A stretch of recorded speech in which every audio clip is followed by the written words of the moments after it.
Shikues të nderuar, mirë mbrëma dhe mirë se vini në Kallëzo për një me. Afërsisht 200.000 prona në Kosovë janë të regjistruar në emër të personave të vdekur. Kjo adhana është nxjerrë në pa nga një hulumtim që së fundi BEN dhe projekti për të drejtën pronësore PIAK-s e kanë nxjerrë në mbështetjen e Bankës Botërore.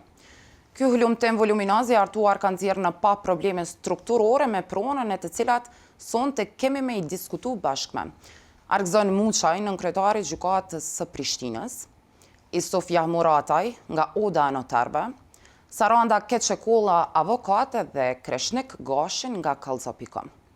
Për me diskutu në këtë debat i kemi ftu edhe Ministrinë e Drejtësisë edhe Agjencinë e Regjistrit Civil, po ata nuk kanë dërguar ndonjë përfaqësues në këtë debat.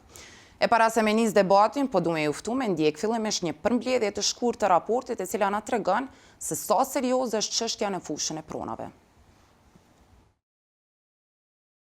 Sfidat dhe diskriminimi në trashëgiminë familjare. Kosova përballet me sfida shumë serioze në fushën e të drejtës së pronësisë. Në totalin e pronave në vend, rreth 200.000 prona janë të regjistruara në emër të personave të vdekur. Një raport i publikuar nga BIRN Kosova ka shpërfaqur ngecje serioze në vonesat në trashëgiminë e pronës.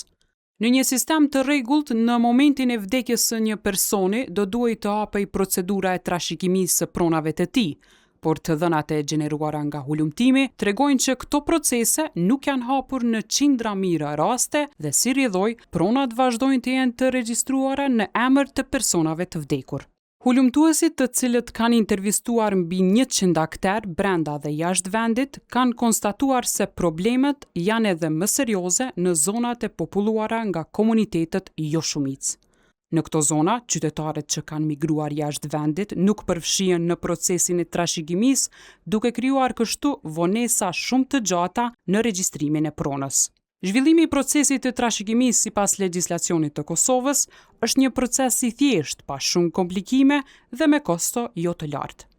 Por në terren, studimi ka konstatuar se procesi sfidohet nga mungesa e të dhënave dhe çështjet e pazgjidhura pronësore. 2 dokumentet e rëndësishme të këtij procesi, certifikata e pronës dhe certifikata e trungut familjar, janë vështirë të disponueshme për shumë prej qytetarëve. Raporti konstaton se mbi 350.000 prona, të cilat janë shtëpi dhe banesa në vend, janë të palegalizuara dhe ato nuk mund të trashëgohen apo barten.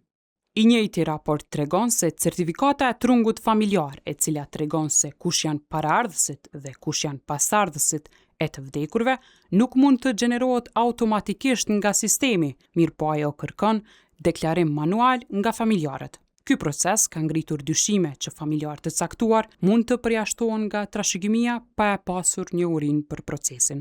Sfidat e tjera që raporti konstaton lidhen me konstatimin se një person ka vdekur. Sipas të dhënave të raportit, kur një person vdes në Kosovë, nuk ka një sistem të automatizuar i cili do i sinjalizonte institucionet dhe regjistrat civil për këtë ngjarje. Tërë procesi i regjistrimit të vdekjeve është manual dhe nuk ndërlidh raportim të obliguar për familjen dhe disa prej institucioneve.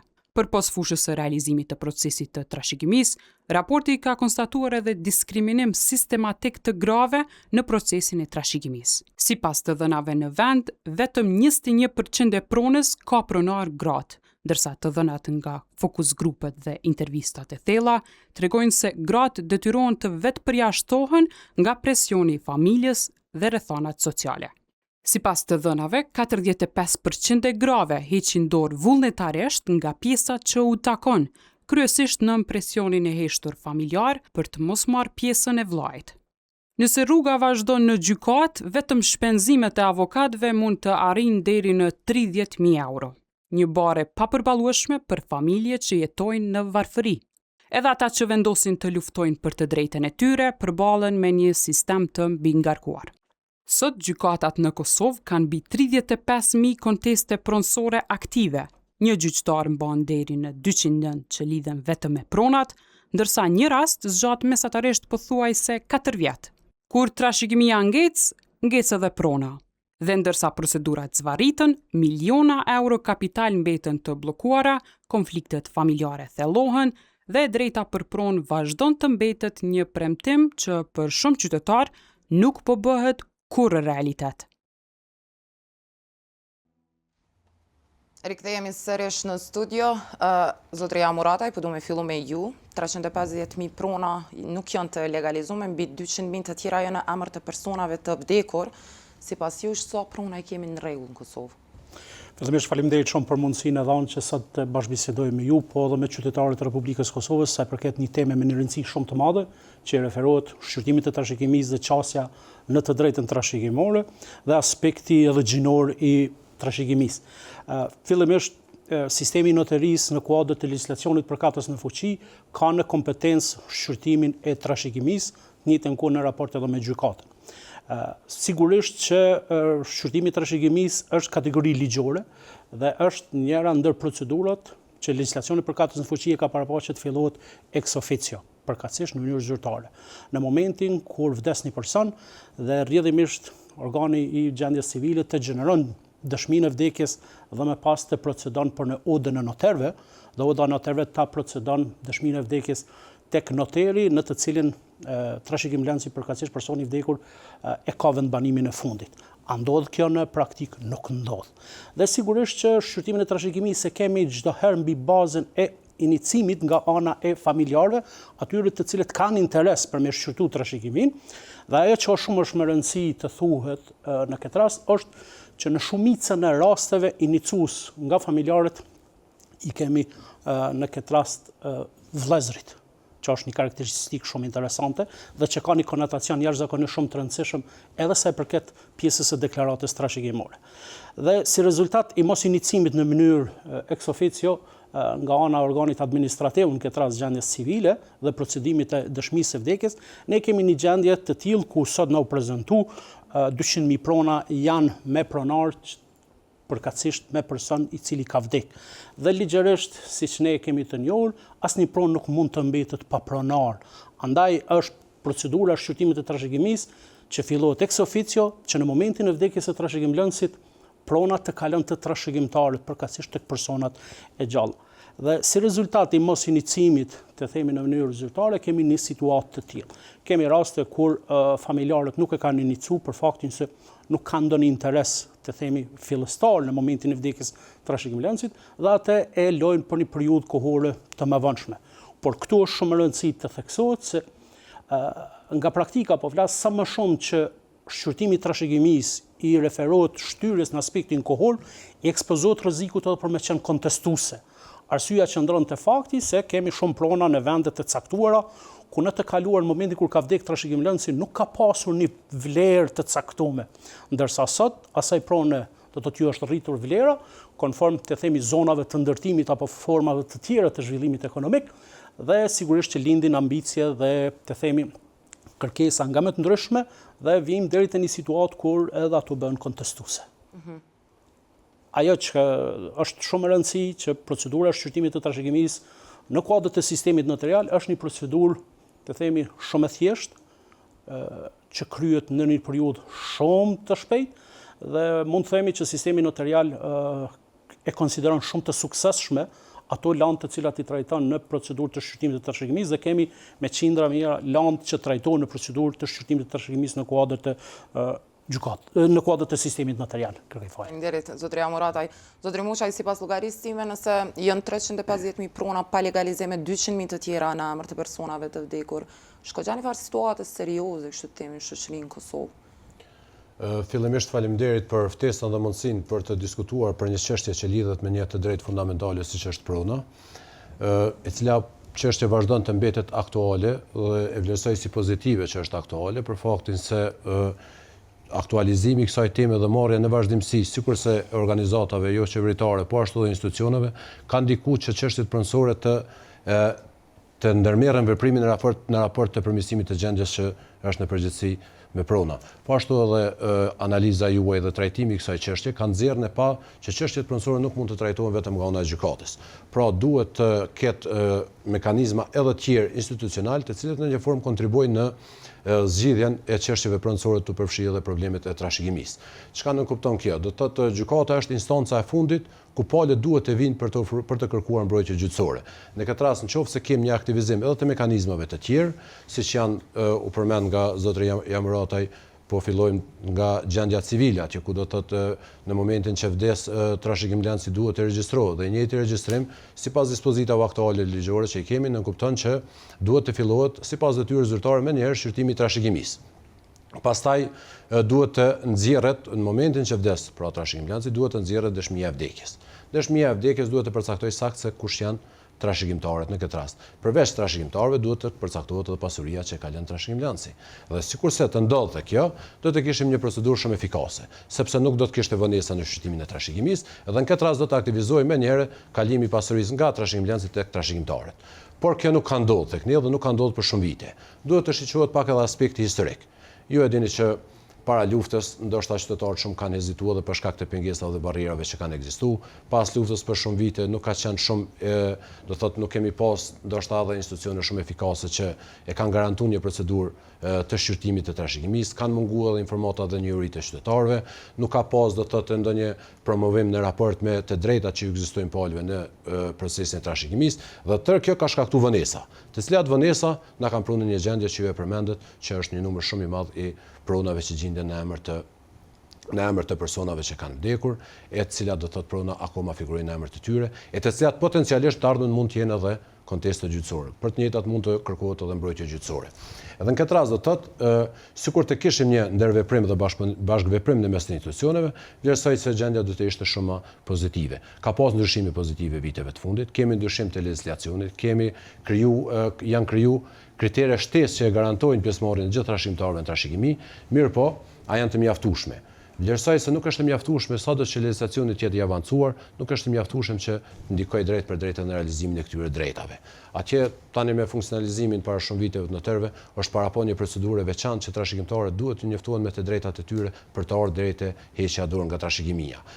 Sa është duke funksionuar. Mendoj që sikurse sepse e dini që trashëgimia mund të shqyrtohet edhe tek noteri dhe në gjykatë. Dhe qoftë gjyqtari apo noteri duhet ndërmarrë një serë veprimesh për të njoftuar palët në raport me drejtat e tyre të trashëgimisë. Edhe në këtë rast duhet të sigurohet shumë që heqja dorë nga trashëgimia është mirëvullnetare.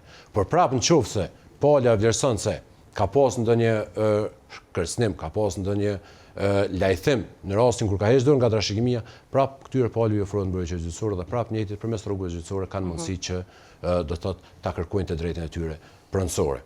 Por po kthehem prapë te vonesat dhe pasojat apo shkaqet që kanë ndikuar në grumbullimin e numrit kaq të madh të landëve, vlerësoj që po që se të zbatohej dispozitat e ligjit aty ku parashihet që në momentin e vdekjes së trashëgimlancit të nxjerrë dëshmia e vdekjes, do të konstatohej saktë trashëgimtarët dhe pasuria, dhe kjo e njëjtë do thotë kjo të bartet më njëherë me shqyrtimin e trashëgimisë do të ishte shumë procedurë më efikase. Por tani kemi një problem shtesë sepse kanë kaluar shumë gjenerata që nuk është bart prona.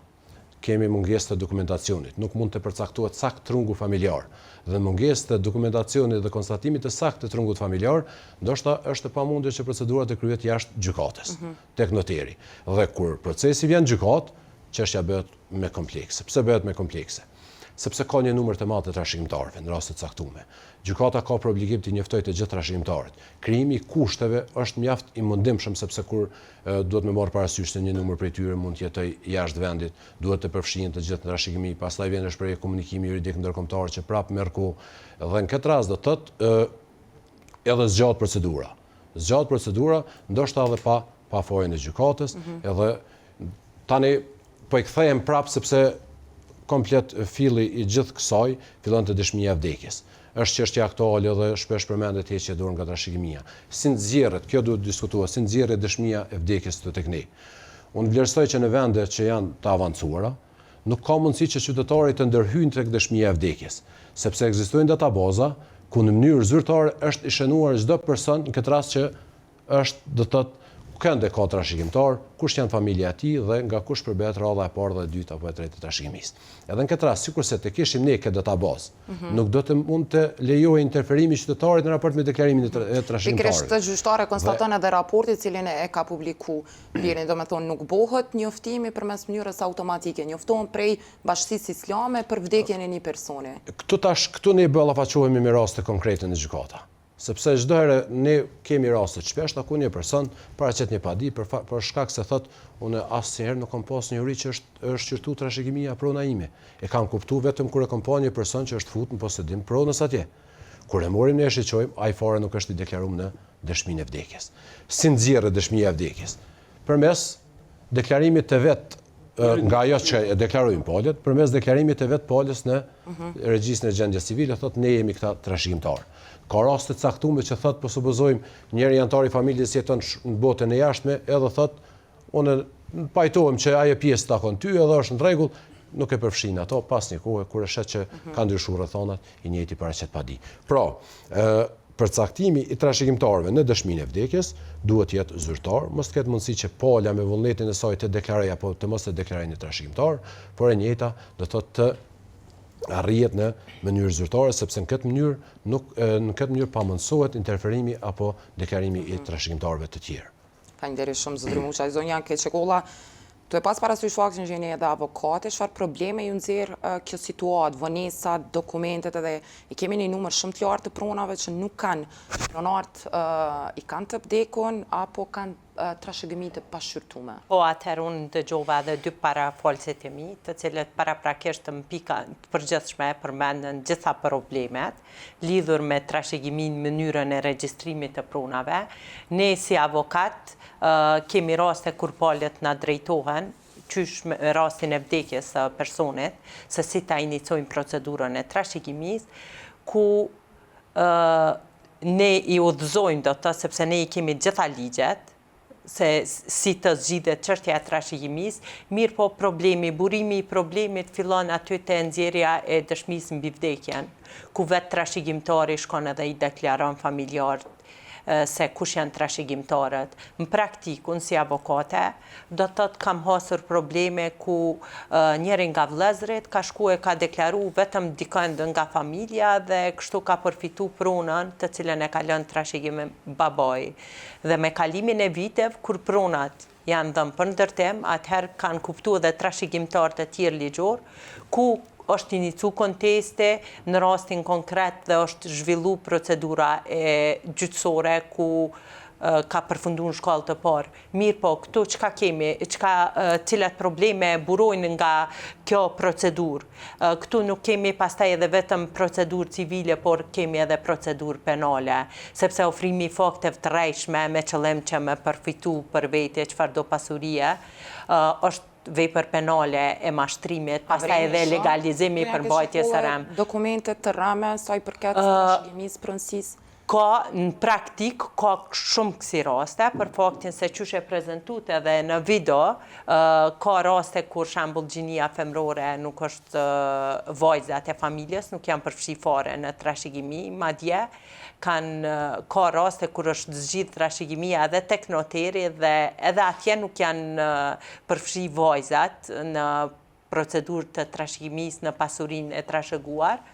Mirë po, mendoj se deri te ky problem vim për shkak se shumica e pronave janë të regjistruara në emër të personave të tretë apo edhe në emër të personave të vdekur, ku me kalimin e viteve edhe trashëgimtarë të cilët i kanë lënë pas vete, edhe ata dikush prej tyre nuk jeton më dhe pastaj situata bëhet shumë komplekse, ku duhet të ftohen fëmijët e trashëgimlënësve të cilët më nuk jetojnë dhe kështu përfshihen shumë palë në procedurë. Po ashtu në videon të cila u prezentu,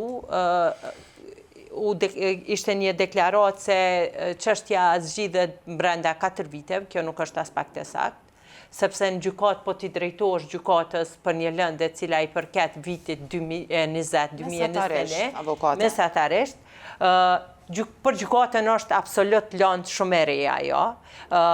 Çështjet më urgjente trajtohen me masë sigurisë dhe këto, do me thonë, këto kritika që po jap në institucione, lidhur me institucione që i trajtojnë këto probleme, konsideroj se duhet të mirësh nga vetë institucionet për përmirësimin e mënyrës dhe standardit të punuarit, sepse prap kthehemi te çështja fillestare, mungesa e një trungu familjar, përderisa ekziston mundësia që trashëgimtari të shkojë dhe në mënyrë manuale të regjistrojë trashëgimtarët të cilët ka lënë prapa vetës, atëherë mundësia e manipulimit është shumë e madhe. Dhe besoj se shumë raste janë inicuar kohëve të fundit, pikërisht për çështjen që e përmendi zoti Jahmurataj, ku çështja e pronave e ka rrit vlerën dhe edhe pse në kohën kur ndoshta kanë qenë ndjeni për pasurinë që e ka lënë trashëgimtari, nuk kanë pas ndonjë interes të përfitojnë nga ajo trashëgimi, mirë po kur e kanë pasur se situata ka ndru, çështja vlera e pasurisë është rritur, atëherë kanë inicu procedura gjyqësore, qoftë me arsyen se nuk janë njoftuar, apo me arsye të tjera. Sa ka gjatë për shembull këto raste me marr epilog, këtu e pas parasysh faktin që ka njerëzit edhe që heqin dorë? Në rastet kur edhe gjyqtari e spjegoi shumë mirë, në raste kur shumë trashëgimtar, do të thotë disa prej trashëgimtarëve heqin dorë, atëherë procedura kompletohet. Mirë po në raste kur kemi, sepse vetë stërgjatja e procesit, e procedurës, po i shtyn qytetarët me bo edhe mashtrime, me shkumës mi deklaru personat të cilët janë, dhe aty në ato raste përfshihet edhe çështja penale, dhe situata bëhet më komplekse. Vetëm vitin e kaluar, unë personalisht kam pas shumë raste ku vajzat janë përjashtuar nga trashëgimia, nga prona të cilat janë dhënë për ndërtim, madje befasisht për njërin prej rasteve gjykata edhe e ka refuzuar masën e sigurisë dhe prokuroria e ka hudh kallëzimin penal për mashtrim dhe legalizim të përmbajtjes së rrem. Edhe pse janë ofru certifikata, regjistri nga bashkësia lokale, kush janë trashëgimtarët ligjor, sepse në atë procedurë ishte dhënë një deklarat fillimisht nga prindërit se kanë vetëm 2 fëmijë, më pas kur 2 vajzat kanë kuptuar lidhur me atë procedurë, kanë fillu procedurë në gjykat civile, pastaj penale, ku çështja meritore akoma është në procedurë, mirë po që prona në fjalë është në ndërtim e sipër. A ka raste për shembull Saranda kur janë parashkru rastet? Në raste kur prona jepet nga trashëgimtarët për ndërtim, atëherë kur ajo prodhon vazhdimisht efekt juridik, ajo nuk mund të kryet, nuk mund të parashkruhet për faktin se vepra penale kryet në vazhdimsi dhe veprat penale që kryen në vazhdimsi nuk mund të parashkruhen. Kreshnik, ju jeni një prej autorëve të raportit, pse jeni në këtë gjendje? Faleminderit Adelina. Para për me konstatu, ky është njëri prej raporteve më të mëdha që është përgatitur deri tash në Kosovë, me 2 autorë ndërkombëtar, një profesor amerikan dhe një profesor prej Estonisë dhe 3 ekspert po ashtu vendor, dhe na jep një pasqyrë shumë të qartë krejt strukturës së pronave në Kosovë dhe problemeve të cilat si shoqëni i kemi edhe prej aspektit kulturor, por edhe prej aspektit legal të çështjes së pronave. Pse jemi në këtë situatë në aspektin kulturor, elementi i parë është besueshmëria dhe ndërtimi i marrëdhënieve pronësore mbi fjalën e dhënë apo besën, që reflektohet në të gjitha komunitetet të cilat jetojnë në Kosovë, dhe kjo situatë na ka krijuar një kaos në regjistrat civil për shkak se njerëzit vazhdojnë me marrë pronat e veta të regjistruar në marrëveshje kanunore, mirë po nuk i kanë legalizuar ato në aspektin legal dhe procedural. Problemi tjetër në këtë fushë është fusha tjetër e cila lidhet me proceset ligjore, po ashtu proceset e ndërtimit të institucioneve shtetënore, dhe jo rastësisht në këtë fushë kemi konstatuar faktin që procedura e trashëgimisë dhe bartjes së pronës në vendin tonë nuk është zbatuar në forma dhe mënyra që i parashë ligje. Këtu po flas për pjesën ex officio të iniciimit të procedurës së trashëgimisë në momentin kur personat kanë vdekur, dhe si rrjedhoj kemi një numër të madh të pronave të cilat janë të paregjistruara në vendin tonë, apo janë prona të cilat janë të regjistruara në emër të personave të vdekur. Për me kuptu totalin e këtij problemi, neve po na del që diku 60 deri në 70% e pronave momentale të cilat janë në Kosovë, këtu po flasim për shtëpitë, banesat, objektet, janë me probleme dhe me konteste, apo nuk janë të regjistruar, apo dhe janë të regjistruar në emër të personave të vdekur.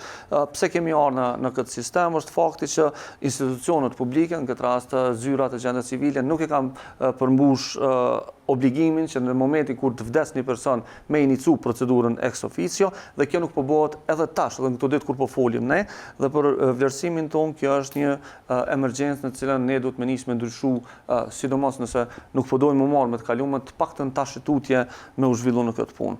Po ashtu kemi problemin tjetër i cili lidhet me aspektet kulturore, që njerëzit janë të prirur me besu që janë pronarë të një ngastre pronësore, vetëm për faktin që kanë përmbyll disa procedura të tjera. Pra, paguajnë ujin, paguajnë energjinë elektrike, e shumë interesante, paguajnë edhe tatimin në pronë, ndërsa prona nuk është e regjistruar në katastër në emrin e tyre. Fakti që shteti ka shku me disa mekanizma paraprakisht për me kërku taksat, i bën njerëzit me besu që në aspektin kulturor janë thjesht pronar të asaj prone, dhe mendoj që këtu duhet me pas një reflektim shumë serioz institucionet publike dhe thjesht me e bën një premje dhe një ndarje, fillimisht të pronat të cilat janë në emër të personave të vdekur me pas një plan të qartë se për sa vite do të obligohen të gjithë notarët me zhvillu procedurën, në rastet kur nuk ka konteste me u zhvillu procedura, në rastet të cilat mund me prodhu konteste palë mu udhëzu me shku në gjykatë dhe mu vazhdu procedura e trashëgimisë. Problemet po ashtu janë të një farë forme edhe të ngjashme tek komunitetet jo shumicë, po atje kemi probleme edhe më të theksume për shkak se një pjesë e njerëzve të cilët jetojnë prej këtyre komuniteteve, disa prej tyre e kanë humbur shtetësinë e Kosovës, disa prej tyre nuk e kanë fituar fare shtetësinë e Kosovës, dhe atje kemi probleme shumë serioze edhe me dokumentacionin dhe me regjistrat civil. Pra, nëse marrim shembull veriun e Kosovës, ne atje i kemi të paralogaritur dikun rreth 5000 serb të cilët jetojnë në veriun e Kosovës, mirë po të cilët janë të regjistruar në Republikën e Serbisë si shtetas të Republikës së Serbisë dhe nuk kanë numra dhe nuk janë pjesë e regjistrit civil të Kosovës. Dhe në këto situata është pothuajse e pamundur që në mënyrë automatike të gjenerohet trungu familjar i këtyre njerëzve. E dyta, i kemi refugjatët të cilët jetojnë në kampe apo jetojnë jashtë Kosovës, të cilët kanë fituar shtetësinë ato vende ku ata janë të jetu, dhe rrjedhëmisht institucionet e Kosovës nuk mund mi skenu dhe mi pas si të tillë. Pse jemi në këtë situatë? Jemi për shkak se shteti nuk ka mri me ndërtu një mekanizëm të qartë në cilin në momentin kur personi të vdes, ai të regjistrohet si person i vdekur. Dhe ku e kemi problemin? E para, nëse dikush vdes në QKK, shteti nuk e merr informacionin në mënyrë digjitale, mirë po imagjinoni shteti duhet me shku te Bashkësia Islame, e cila e kryen procesin e varrimit për me mujt mund nxjerr certifikata e vdekjes. Në kohën e digitalizimit, ku na po flasim, ku të gjithë institucionet ish dasht me komuniku në mënyrë digjitale, edhe sistemi pensional vazhdon mu manipulu për shkak se njerëzit nuk shkojnë mi deklaru njerëzit e vdekur, e madje edhe listat zgjedhore i kemi me personat vdekur, dhe kjo neve na krijon probleme sistematike. Për këtë arsye është bën një analizë dhe është kërkuar që sistemi i regjistrimit të vdekjeve të jetë automatik, të jetë i menjëhershëm dhe të nisë pastaj prodhimin e pasojave juridike. Çka nuk kupton kjo? Që në momentin e regjistrimit të vdekjes të iniciohet procedura ex officio e identifikimit dhe trashëgimisë në rastet kur personi ka pronë në emrin e vet. Në rastet kur ai nuk ka pronë, zhvillohet trashëgimia e aseteve të tjera, trashëgimia e kontës bankare, trashëgimia të drejtave të tij, qoftë të drejtave të autorit, dhe vazhdohet me përmbylljen e procesit. Në rast se personi ka me fitu prej trashëgimisë së para ardhësve të tij, edhe si person i vdekur, pastaj është diçka tjetër. Problemin ne e kemi që njerëzit po presin me përfundu e tërë struktura, pastaj me zhvillu procesin e trashëgimisë. Unë mendoj që kjo është logjike e gabuar, por shkak se shteti do duhet me përmbyll trashëgimin të paktën derisa e ka ky person, dhe pastaj të fillohet me personat e tjerë. Kreshnik e përmendjet e Saranda pak më parë faktin që ka raste cilat përfundojnë në raste penale, kryesisht me mashtrime, falsifikime. A mundemi me konstatu që vetë institucionet të Kosovit i lojnë ose i tolerojnë këto raste me ndodh për shkak të mungesave dhe sfidave që i përmende, po që edhe që janë të konstatume në raport? Është një gjë shumë e rëndësishme me kuptu në këtë mes. Institucionet e kanë për obligim me të udhëzu cilat janë obligimet tua si qytetar, dhe në momentin kur ti e merr paralajmërimin që nuk je tu i deklaru motrat, vëllezërit e tu, atëherë mundesh me u përballë me procedurë penale. Sa mundet marrësi informacionit me kuptu informacionin drejt dhe sakt, kjo është çështje të cilën ne duhet me diskutu pastaj, se unë mendoj se në disa situata zyrtarët nuk mrin me e shpjegu tërësinë e aktit dhe përgjegjësisë në këto situata. Këta njerëz të cilët mashtrojnë me trashëgimtar, këta përfundojnë në procedura penale, këta do të ndiqen penalisht. Problemin e kemi pas në disa situata kur rastet janë parashkruar për shkak të parashkrimit të ndjekjes ose për shkak të parashkrimit në gjatë procesit gjyqësor dhe situata tash ka mbet pezull në këtë drejtim. Mirë po, unë nuk mendoj që qytetarët e Kosovës duhet me injoru faktin që ka një përgjegjësi penale dhe mundesh me shku në burg në momentin kur nuk i deklaron të gjithë trashëgimtarët. Po, do ishte shumë e lehtë po ta kishim një sistem digital, po e thash më herët, sistemi digital është në disa raste i pamundur, për shkak se jo të gjitha të dhënat për trashëgimtarët ne i kemi në Agjencinë e Regjistrit Civil. Pse nuk i kemi të gjitha? Sepse na kemi një diasporë, njerëzit kanë hjek dorë për shtetësisë të Kosovës, po ata janë vëllezër dhe kanë të drejta trashëgimtore këtu, dhe sistemi jonë nuk mundet automatikisht me i gjeneru ata për shkak se kanë marrë një pasaport gjermane, zvistrane etj. Ngjashëm me këta të tjerë të cilët janë trashëgimtarë të qytetarëve serb, të cilët kanë marrë shtetësi të Serbisë dhe nuk e kanë shtetësinë e Kosovës. Pra, në dukje është shumë e thjeshtë Agjencia e Regjistrimit Civil Iqdar të gjitha dhënat me i miksu dhe neve me na nxjerr trungun familjar. Mirë, po pa deklaratën. Mendoj që procesi sërish është i pamundur, për shkak se mundet me pas trashëgimtarë në vendet e tjera të cilat nuk janë shtetat të Kosovës. Saranda, ju jeni kontakt të drejt për drejt me pala. Janë të njoftuar për shembull palë të informuar për pasojat që munden me i pas ata? Atëherë, pikërisht këto fillon sepse edhe dëshmia mbi vdekjen në komunë nxirret me deklarat në mbetem. Dhe dihet se çdo deklarim i rem kur jep deklarat në mbetem është vepër penale. Po ashtu edhe te noteri, ku përpos trashëgimtarëve marrin pjesë edhe 2 dëshmitarë, të cilët janë njerëz të afërt të personave të cilët i kanë ftu, vihen në dieni se deklarata është në mbetem dhe aty automatikisht përfshihen në veprime kriminale ku vjen në shprehje jo vetëm mashtrimi, legalizimi për mbajtje së rem, mirë po dhe deklarata e reme, ku si rezultat automatikisht pastaj lidhet procedura penale me procedurë civile. A ka zgjatje të procedurave qoftën penale, qoftën civile, po patjetër se ka. Dhe pikërisht pakënaqësia e qytetarit është po aq e madhe dhe qytetarët me një farforme dhe detyrohen që me bo zgjidhje, po thuaj se çdo 2-3 rast ku bëhet ndarja e pasurisë së përbashkët, po që se i deklarojnë shembull trashëgimtarët, fëmijët e trashëgimlënësit, në raste kur ndonjëri nga trashëgimlënësit ka vdekur, patjetër se dikush prej nipave, prej mbesave ka me met pa u përfshi në procedurë penale dhe arsyeja pse qytetarët vazhdojnë akoma t'i bëjnë këto veprime është pikërisht mungesa e dënimeve. Sepse këto patjetër se duhet të punohet më shumë në informim. Sepse ndalimi i viktimizimit në këtë drejtim është sensibilizimi i opinionit. Pa dyshim se njerëz që jetojnë në vende rurale nuk kanë këto informata. Ka dhe njerëz që jetojnë në qytet që mirën me punë të tjera dhe do të thotë për informata shumë bazike vinte avokati ku te noteri çështja e trashëgimisë është e rregulluar me dokumentacionin e nevojshëm me një lloj formulare. Po du me bën një ndërhyrje të shkurtë. Njëna prej elementeve që raporti e konstaton është që në pjesë shumë të madhe, shumë serioze, fajtor për mos regjistrime pronës janë vetë qytetarët. Për shkak se nuk i kanë iniciuar procedurat me kohë ose i kanë zvarrit procedurat ligjore. Kemi fut dhe i kemi analizuar lëndë në Agjencinë Katastrale të Kosovës për shkak se kemi pas një akses qartë për me pa historikun se si është regjistruar një pronë. Dhe kemi gjetë që për shembull ka pas rast të gjykuar në vitin 1992. Dhe regjistrimi i pronës ka ndodhur në vitin 2026. Për shkak se qytetari e ka marrë gjykimin, ka thonë okay, unë e kam fituar në gjyq. Po prona regjistrohet, prona e përfundon ciklin e qarkullimit vetëm në momentin kur ajo regjistrohet në katastër. Dhe në këto situata na kemi vrejt tendencë që qytetarët mos me i përmbush procedura deri në fund, deri në regjistrin në katastër.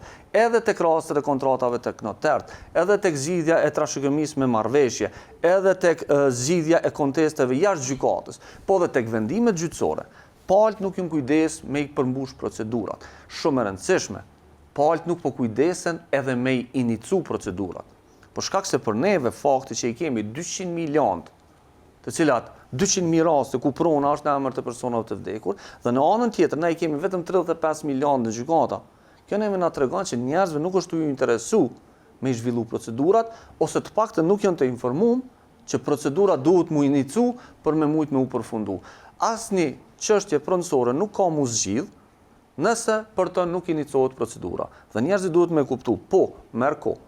Në disa raste kryet për 2 ditë, në disa raste kryet për 14, në disa raste mundet me shku dhe pak ma shumë. Po procedura nuk është ajo që qytetarët e perceptojnë. Për shkak se njerëzit janë të mendu që me qarkullu pronën, me trashëgu prej gjyshit deri tek baba e deri tek fëmia, duhet me kalu 20 vjet. Jo, kjo nuk është e vërtet, kjo prej të dhonave që i kemi ne, na del që procedura është më e shpejtë. Mirë, por njerëzit duhet me kuptu që duhet me hime në zonë ranin. E kemi përkthy në gjuhë kulturore, popullore, për me mrime e trashëgu pronën shpejt, duhet me hime në zonë ranin dhe me zhvillu procedurën. Zotri Ahmurataj, e më pas Zotri Muçaj. M'la përshtype një fakt se e përmendje edhe Kreshniku, po e përmendem edhe me gjyqtarin Zotri Muçaj, fakti qysh kuptohet që një person ka vdek vetëm përmes bashkësisë islame. Edhe në anën tjetër kemi persona tjerë të feve të ndryshme, të themit religioneve të ndryshme, të besimeve të ndryshme. Kush i raporton ato vdekje? Të them të drejtën, çështja e shqyrtimit trashëgimisë, çështja e të drejtave në trashëgimi, por edhe të themi lehtësirat që janë bë, janë në aspektin ligjor janë plotësisht të rregullta, plotësisht janë të themi në mënyrën më të mirë institucionale të përcaktuara. Ne siç e dimë, pra konstatimin e vdekjeve do ta bën mjeku. Dhe varësisht prej rrethanave të vdekjes do ta bën mjeku. Dhe sigurisht tek mjeku lind obligimi përkatësisht institucioni ku punon mjeku me bë raportimin deri te gjendja civile që më ardhe dhe mu vendos në regjistrin e personave të vdekur dhe me gjeneru tani dëshmin përkatësisht akt vdekjen, me pas edhe dëshminë e vdekjes janë 2 dokumente të ndryshme. Ajo që shumë është më rëndësi të thuhet në këtë fakt është se është që 10 vite duke u diskutuar trungu familjar, do të thotë obligim i Agjencisë për Regjistrimin Civil, ne ende në kapacitetin e noterëve edhe si hodë noterëve ne ende nuk kemi informacion deri ku ka shku ky proces. Edhe është e mundshme që ky proces të realizohet. Pse pe them këtë? Pe them këtë për faktin se për noterët është me një rëndësi jashtëzakonisht shumë të madhe, e që ndërlidhet edhe me pamundësinë e qytetarit, edhe nëse shkon qytetari për me nxjerr dëshminë e vdekjes, mos më dhon mundësinë që ai me fsheh motrën apo vllaun si trashëgimtar të mundshëm të atij trashëgimlanësi. Dhe sot ne në kapacitetin e noterëve kemi qasje vetëm në regjistrin e katastral. Ne sot nuk kemi qasje në regjistrin civil, pavarësisht se ligji për noterinë atje noterëve ju jap mundësi dhe ju krijon të drejtën për të pasur qasje në gjitha regjistrat ku ka të bëj të dhënat atij regjistri me punën e noterëve. Ju referu Kreshniku me plot të drejtë që shumë qytetarë sot nuk janë pronar të regjistruar në regjistrin e të drejtave pronësore, ekskluzivisht pse nuk e kanë dërgu aktin, qoftë aktgjykimin, po qoftë edhe kontratën e noterit për regjistrim në regjistrin e të drejtave pronësore, kur dihet që fitimi i pronësisë realizohet vetëm në momentin e regjistrimit në regjistrin civil. U diskutua edhe një çështje shumë e rëndësishme, çështja e diskriminimit gjinor në raport me pjesën e shqyrtimit të trashëgimisë. Legjislacioni përkatës në fuqi për asnjë moment nuk krijon diskriminim. Problemet qëndrojnë çdo herë tek pamundësia e inicimit të kësaj procedure në mënyrë ex officio. Nëse më lejohet, në fillim e thash, shumicën e rasteve inicohen nga vëllezërit. Dhe kjo nuk është e rëndësishme, që ndërlidhet tani edhe me deklaratën trashëgimore. Ndryshe do të ishte kur noteri do t'i ftonte të gjithë trashëgimtarët se është inicu procedurë trashëgimore dhe të gjithë do të ndiheshin të barabartë përballë noterit, ndryshe kur inicohet nga njëri nga trashëgimtarët, ka refleksion. Por dëshmia, përkatësisht deklarata trashëgimore, ligjvendësi ka realizuar një reformë jashtëzakonisht shumë të rëndësishme, të themi viteve të fundit, ku deklarata trashëgimore merret ndër deklaratat më të rëndësishme në kuadër të procedurës së shqyrtimit të trashëgimisë. E ka përcaktuar deri edhe incizimin e saj, nëse lejon pala. Ideja dhe qëllimi është që pala përballë deklarimit për trashëgimin, që do ta pranon apo nuk do ta pranon, ta ketë të themi një siguri juridike në dy e ka kriju mundësinë që deklarata për trashëgimin të jepet në mënyrë individuale, jo në prani të trashëgimtarëve të tjerë, që ta ketë edhe presionin antarëve të familjes. Dhe ajo që është shumë më rëndësishme, noterët çdo herë kujdesen maksimalisht të themi për të metat e vullnetit nëse ekzistojnë. Nëse noteri shef se ka të metat të vullnetit në deklaratën trashëgimore, sigurisht që noteri nuk vazhdon tutje. Për faktin se i intereson jashtëzakonisht që ai vullnet që po deklarohet më të vërtet, a është ai i cili trashëgimtari në këtë rast është duke deklaruar. Pjesë që për sistemin e notarisë është shumë e rëndësishme është qasja në regjistrin civil. Pse? Ne kemi raste të themi të shpeshta kur si rezultati mungesës së qasjes në këto regjistra kemi edhe të themi mos përfshirje të masa të caktuara pasurore në dëshminë e vdekjes. Shembull, noterët duhet të kenë qasje edhe në regjistrin civil, në regjistrin automjeteve, në regjistrin e armëve, kur janë me leje, të cilat ato hynë si masë pasurore trashëgimore, në regjistrin e të drejtave të autorit. Të drejtave të autorit, në të gjitha ato regjistra ku kemi regjistrim të drejtave të pronësisë dhe të njëjta duhet të trajtohen në procedurë trashëgimore. Sipas ligjit, zotëria Murata, ju keni qasjen e të gjitha këto regjistra, edhe në regjistër civil. Jo, ligji na lejon, po në aspektin praktik, për momentin kemi qasje vetëm në regjistrin pronësor, përkatësisht në regjistrin katastral.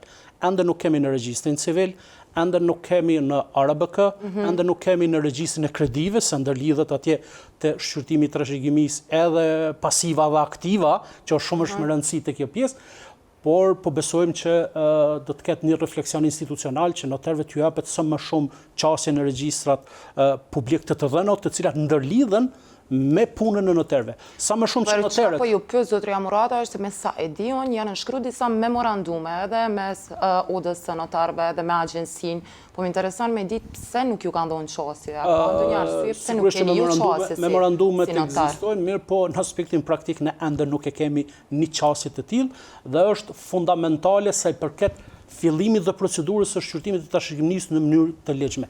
Ajo që është tejet me rëndësi edhe në këtë fakt është që kemi publikimin e fillimit të procedurës së shqyrtimit të trashëgimisë në gazetën zyrtare. Dhe aty arsyeja qëndron të dy, të themi, fakte pse publikohet një fillim i shqyrtimit të trashëgimisë në gazetën zyrtare që të paraqiten trashëgimtarët e mundshëm, do të thotë, të informohen se ka filluar shqyrtimi i trashëgimisë për trashëgimlancin e tyre dhe të paraqiten kreditorët e mundshëm për faktin se, siç e dim, masën pasurore trashëgimore përbën pasiva dhe aktiva. Kështu që sa i përket shqyrtimit të trashëgimisë, noterët mund të themi se e konsiderojnë dhe oda noterëve konsiderojnë si historinë në suksesit, por a kemi nevojë që të kemi mbështetje institucionale e në veçanti digitalizim të këtyre shërbimeve, unë e gjykoj që jashtëzakonisht shumë është të nevojshme. Faleminderit zotëria Murataj. Gjyqtar, raporti konstaton që në gjykatë momentalisht janë mbi 35 milionë edhe kontestuese të pronave, konstatohet që për me u zgjidh këto lëndë duhen shumë vite. A ka shans që gjykata me i pas prioritet pronat edhe kur ketë parasysh edhe që ky problemin që mundet me shkaktu kjo në ekonomi? Gjykata ka parasysh rëndësinë e zgjidhjes së çështjeve pronësore, sepse nuk është vetëm interesi i individit që zgjidhet çështja pronësore, por është interesi i shtetit, sepse përmes konstatimit të saktë të pronarëve dhe bartjes së pronësisë nga trashëgimlanci tek trashëgimtarët, prona vihet në qarkullim. Çka nënkupton vendosja në qarkullim e pronës, nënkupton që qytetari mund ta shfrytëzojë të njëjtën, mund ta bartë për persona të tjerë, mund ta shfrytëzojë për kredi dhe interesa të tjera. Edhe në këtë rast do thotë gjykata është fakt, nuk duhet të përsëritem, që ka numër shumë të madh të lëndëve dhe ka ngarkesë tepër të mëdha. Ka një kategori të caktuar sipas natyrës që i trajton me prioritet. Ato kryesisht lidhen me çështje familjare, lidhen kryesisht me çështje që për shkak të urgjencës është vlerësuar nevojshme t'ju jepet prioritet. Tani çështjet pronësore nuk është çdo herë, do të thotë nuk varet prej gjykatës se sa efikase apo në çfarë efikasiteti mund të zgjidhet një lëndë, sepse e përmendi Kreshniku, mos shqyrtimi me kohë trashëgimisë. Kalimi prej trashëgimtarit, vdekja prapë edhe personave tjerë e zgjeron rrethin e trashëgimtarëve. Zgjerimi i rrethit trashëgimtarëve domosdoshmërisht krijon edhe pasojat jo efikasitetit. Gjykata ka për obligim që gjitha palët i trajtojnë në mënyrë drejtë dhe të barabartë. Ka për obligim të ftojë gjitha palët dhe të njoftojnë në raport me drejtat e tyre lidhur me procedurën që është duke zhvilluar. Në këtë rast do të thotë detyrimi për t'i ftuar gjithë trashëgimtarët që janë të domosdoshëm në procedurë krijon edhe pasoja në aspektin e kohës. Edhe në këtë rast do thotë, nëse i kemi 30 palë, i kemi 25 palë ose 20 palë, ftesa për gjithë është e pamundur që ne kemi probleme tjera edhe me aspektin e adresave, sepse është një zinxhir që në një formë e determinon punën e vetë gjykatës. Edhe ndoshta ka raste shumë shpeshta që e kit pamundur që të njofton gjithë trashëgimtarët. Dështon ftesa për njërin pol, dështon edhe seanca. Pastaj e kemi edhe një problem tjetër që lidhet prap me dëshminë e vdekjes. Kemi raste të caktuara që personat fare nuk i deklarojnë personin e vdekur. Edhe në këtë rast mungesë deklarimit të personit të vdekur nuk mund të konstatohet edhe kush janë trashëgimtarët. Edhe këtu paraqiten pengesat në zhvillimin e procedurave tek çështjet pronësore, që jo çdo herë janë me fajin e gjykatës. Këtë rast do të thotë ne kemi prap e përmendi zoti Jamërotaj, nuk është vetëm të çështje trashëgimisë, pasojë e dëshmisë së vdekjes, sepse kemi raste kur do të thotë personi që ka vdekur ka lënë detyrimin në raport me persona të tjerë. Dhe këto detyrime, nëse duhet ta marrin përsipër trashëgimtarët procedurën cilësitë paditurve, është e pamundur të verifikohet se cila është pasuria e tij që ka lënë me mungesë të dëshmisë së vdekjes. Kështu që do të thotë për gjykatën do të ishte shumë e lehtë që të veprojnë institucione tjera. Të veprojnë institucione tjera, të ndërmarrin veprimet e nevojshme ligjore dhe në gjykatë vijnë vetëm ato raste që do të thotë ka kaluar ndoshta shumë kohë e gjatë, ka mungesë sepse kemi raste që nuk ka fare dhëna. Ne përballemi edhe me situata ku është marrë dokumentacioni në këtë rast nga shteti i Serbisë dhe nuk kemi fare dhëna. Nuk mund të ndërtohet historiku i një prune. Në mungesë të dhënave në raport me historinë e një prune, pastaj duhet të në këtë rast palët duhet të propozojnë prova tjera, që në një formë do thotë e bëjnë edhe më komplekse zgjidhjen e rastit, që potencialisht merr edhe kohë. Po çka është një çështje pozitive ndukje, sepse ndoshta kërkon analizë më të madhe, do thotë kohën e fundit kemi numër në ardhje më të vogël të çështjeve pronësore. Po ashtu do thotë edhe të lëndëve tjera, ka rënë numri i lëndëve në përgjithësi tek gjyqtarët, kemi rritje të numrit të gjyqtarëve, edhe ndoshta kjo do të ndikojë në efikasitetin e trajtimit të këtyre lëndëve. Por kur e përmendi, do thotë të dhënat në raport me 200 milion që 200.000 prona akoma janë në emër të personave të vdekur, do thotë është një sinjal që në të ardhmen prap potencialisht mund të ketë rritje të numrit të këtyre lëndëve. Faleminderit shumë. Saranda, po ndalem pak tek diskriminimi, sepse më pare është edhe një prej gjetjeve të cilat konstatuohet edhe në raport, prej punëse dhe përvojës së ju ja vreni që në rastet e pronave përjashtohen veç vajzat edhe gratë apo edhe burrat? Atëherë, me thonë drejtën nga rastet, sepse ne jemi personat që kemi kontakt direkt me qytetaren, do të thotë me personat të cilët po hasin në një të drejtë që nuk po mujnë me realizu ndryshe dhe i drejtohen gjykatës. Rastet më të shumta janë kur vajzat janë përjashtuar nga trashëgimia, qoftë me dëshirë, qoftë i kanë sjellë para një situatës që ato vetë të deklarojnë, sepse ju thatë se gjithë noterat duhet të bëjnë intervistimin në mënyrë individuale. Unë pa dyshim po them se ne kemi ligjet më të mira të botë edhe i kemi marrë ligjet, po a ka në praktika si raste. Ka unë si avokate, për shkak që puna ime ndërlidhet nga njëherë për disa dokumente, të shkoj edhe tek noterët, kam pa noterë të cilët nuk i kanë këto kushte, ku punojnë me një zyre, me punëtor të tjerë dhe privatësia bjen zero para qytetarëve tjeshtë e lima para trashëgimtarëve. Deklarata para noterit mundet me u bë e gjithë familja, po situatat e caktuara noteri mundet me kërku palës që me e bë individualisht. Pra nuk është gjithmonë me u bë në mënyrë individuale me hyrje në dhomë. Mirë, po në rast se e sheh që po e them gjuhë popullore, nuk po i vjen era mirë, po vjen një farë presioni, nuk janë njerëzit unë i mirë, noteri mundet me veçu palën dhe me bo procedurën në pjesë të ndamën. Atëherë këtu isha ndërlidh, kisha vazhdu me diskutukët. Po, tu e pas parasysh se edhe avokati edhe gjykata është e mbarur nga provat të cilat i sjell pala, në shumicën e rasteve nuk arrin të përfundohet një proces